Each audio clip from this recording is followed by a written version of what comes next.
السلام علیکم عزیز طالبات، کیا حال چال ہے؟ کیسے ہیں آپ لوگ؟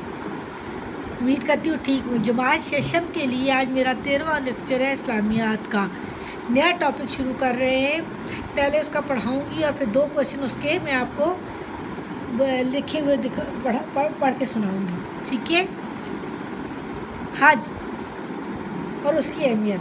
حج کے بارے میں سب لوگ جانتے ہیں کہ سال میں ایک دفعہ جب قربانی کی عید آتی ہے تب اس وقت حج پڑھا جاتا ہے۔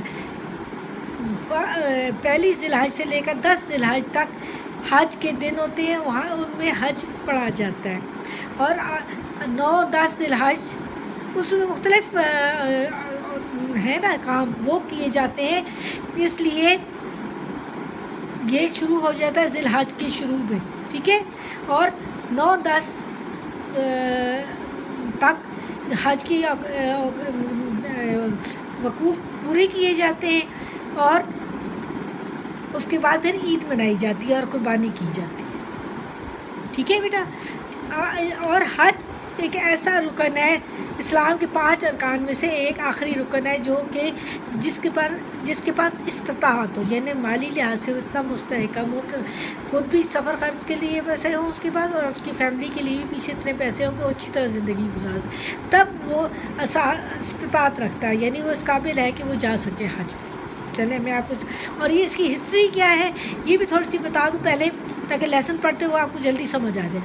ہسٹری یہ ہے بیٹا کہ حضرت ابراہیم علیہ السلام، جن کو حضور صلی اللہ علیہ وسلم اکثر ہمارا باپ کہتے ہیں، حضرت ابراہیم علیہ السلام ایک نبی تھے، ان کے بیٹے حضرت اسماعیل علیہ السلام بھی نبی تھے۔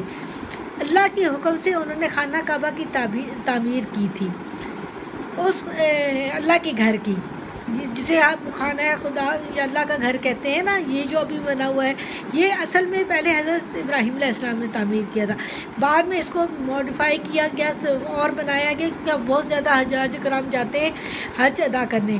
یہ اصل میں تجدید ہے حضرت ابراہیم علیہ السلام اور حضرت اسماعیل علیہ السلام سے کے کام کی۔ حج دراصل ایک طرح سے دیکھا جائے کیا انہوں نے کس طرح حج کیا تھا، پھر حضور صلی اللہ علیہ وسلم نے بھی حج کر کے مسلمانوں کے لیے یہ بات چھوڑی کہ آپ لوگ مناسک حج پر، یہ اللہ کے نبی نے بھی ہمیں کہا کہ آپ لوگ ارکان ہے نا، ہمارے ارکان اسلام میں ہے نا حج، تو حضور صلی اللہ علیہ وسلم نے خود بھی حج ادا کیا اور حج میں خطبہ دیا تھا، جسے خطبہ حجۃ الوداع کہتے ہیں۔ یاد ہے نا کبھی کہ خطبہ سنا ہے؟ نہیں سنا، چلے بھی جب آپ بڑی کلاس میں جائیں گے تو پڑھ لیں گے اس کو۔ تو یہاں پہ یہ ہسٹری ہے جو یہ لکھی ہوئی ہے، میں دوبارہ پڑھ دیتی ہوں جو میں آپ کو بتا رہی ہوں۔ خانہ کعبہ اللہ تعالیٰ کا گھر ہے، جسے حضرت ابراہیم علیہ السلام اور ان کے بیٹے حضرت اسماعیل علیہ السلام نے اللہ تعالیٰ کے حکم سے تعمیر کیا۔ اللہ تعالیٰ سے دعا کی کہ وہ ان کے اس عمل کو قبول فرما لے، انہیں اپنا فرما بردار بنا لے، اور ان کی نسل سے ایک فرما بردار امت پیدا کر، اور انہیں اپنی عبادت کے طریقے سکھا دے۔ اللہ تعالیٰ نے ان دونوں کی اس دعا کو قبولیت کا درجہ دیا، اور خانہ کعبہ کو تمام مسلمانوں کا قبلہ اور عبادت کا مرکز بنا دیا، جہاں ہر سال دنیا کے دور دراز علاقوں سے مسلمان کھنچے چلے آتے ہیں۔ تمام علاقوں سے مسلمان آتے ہیں، کیونکہ حضرت ابراہیم علیہ السلام ان کے بیٹے نے دعا کی تھی کہ اس جگہ کو ہماری نسل میں فرمانبرداری پیدا کر، اور تاکہ اور اللہ تعالیٰ نے اس کو قبولیت دی اور خانہ کعبہ کو اللہ کا گھر اور قبلہ بنا دیا۔ خانہ کعبہ کی تعمیر کے بعد اللہ تعالیٰ ہی کے حکم سے حضرت ابراہیم علیہ السلام نے لوگوں میں حج کا اعلان فرمایا اور مناسک حج ادا فرمایا، چنانچہ مسلمانوں کا ہر سال حج ادا کرنا دراصل حضرت ابراہیم علیہ السلام اور حضرت اسماعیل علیہ السلام کے ساتھ تعلق کی تجدید بھی ہے۔ ہم یہ بھی کہتے ہیں نا کہ حضرت محمد صلی اللہ علیہ وسلم حضرت ابراہیم علیہ السلام کی دعائیں انہی کی نسل میں سے ہیں۔ آپ صلی اللہ علیہ وسلم، آپ حضرت ابراہیم علیہ السلام نے دعا کی تھی کہ ایسا نبی پیدا کر جو میری قوم کو تیرے علم تعلیم دے اور ان کو عبادت کرنے کا تیرا طریقہ سکھا۔ مناسک حج وہ یادگار ہے جو انبیاء اکرام انبیاء اکرام علیہ السلام نے ہمارے لیے چھوڑی ہیں. بہت سے انبیاء اکرام حضور صلی اللہ علیہ وسلم بھی اس میں شامل ہیں کہ انہوں نے بھی حج ادا کیا.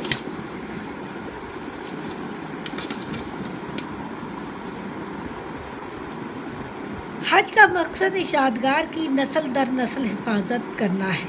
تمام مناسک حج جو جس طریقے سے حج ادا کیے ان دونوں انبیاء کا اللہ تعالیٰ سے قرب و جذبہ اطاعت قریب کتنے تھے اللہ تعالیٰ کی، اور ان کے اندر فرمانبرداری کا کتنا جذبہ تھا اور قربانی کا جذبہ نظر آتا ہے. بیت اللہ کا طواف، حجر اسود کو بوسہ دینا، صفا مروہ کے درمیان سعی، دعا، مناجات، رمی اور منی میں قربانی دراصل حضرت ابراہیم اور اسماعیل کی تقلید میں کی جاتی ہے. یہ تمام باتیں پتہ ہیں مسلمان بچوں کو. رمی وہ پتھر جو مارے جاتے ہیں نا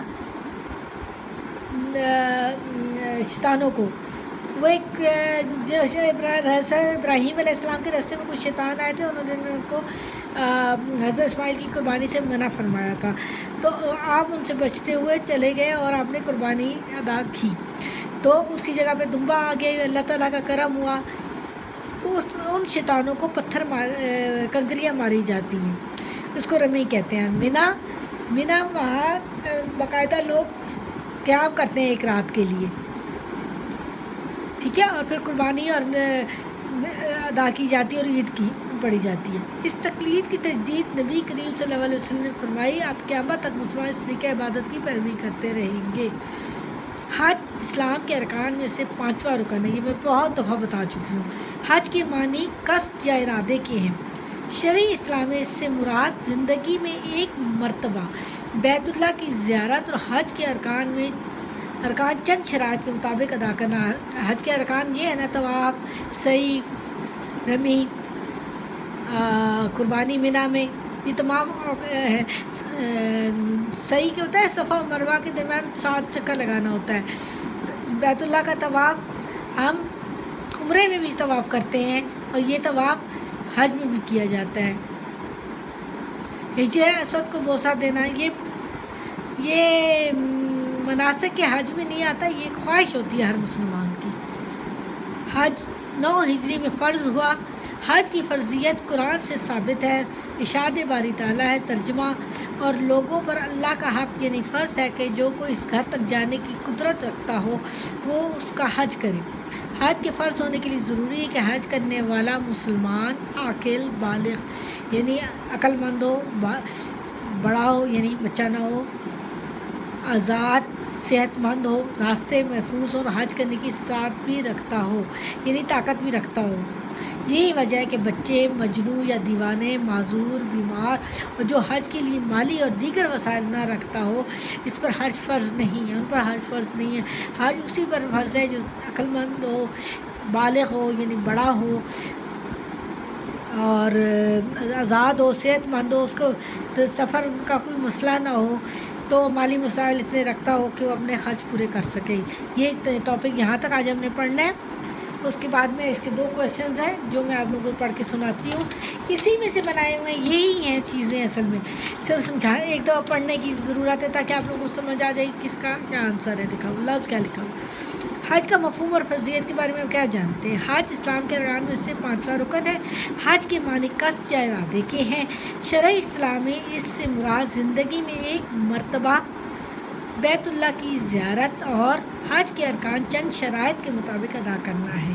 حج 9 ہجری میں فرض ہوا. حج کی فرضیت قرآن سے ثابت ہے. ارشاد باری تعالیٰ ہے ترجمہ: اور لوگوں پر اللہ کا حق یعنی فرض ہے کہ کوئی اس گھر تک جانے کی قدرت رکھتا تو وہ اس کا حج کرے.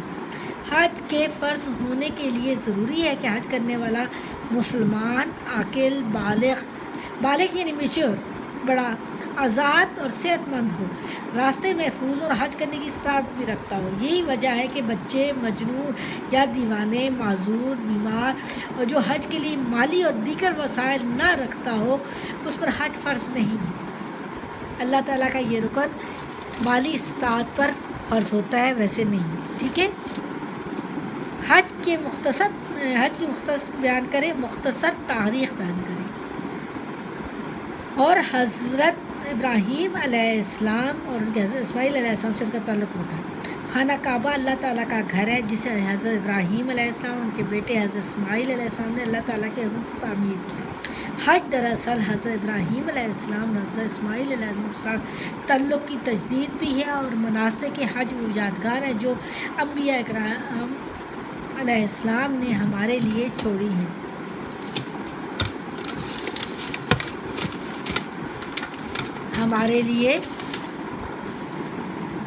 حج کا مقصد اس یادگار کی نسل در نسل حفاظت کرنا ہے۔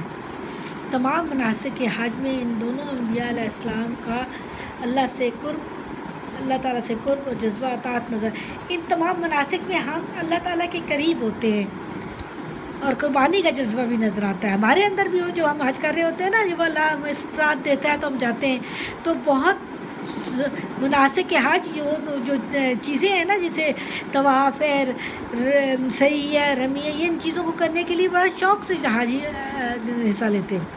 اطاعت اور قربانی کا جذبہ نظر، ان میں صرف تمام مسلمانوں کے لیے اطاعت اور قربانی کا جذبہ نظر آتا ہے۔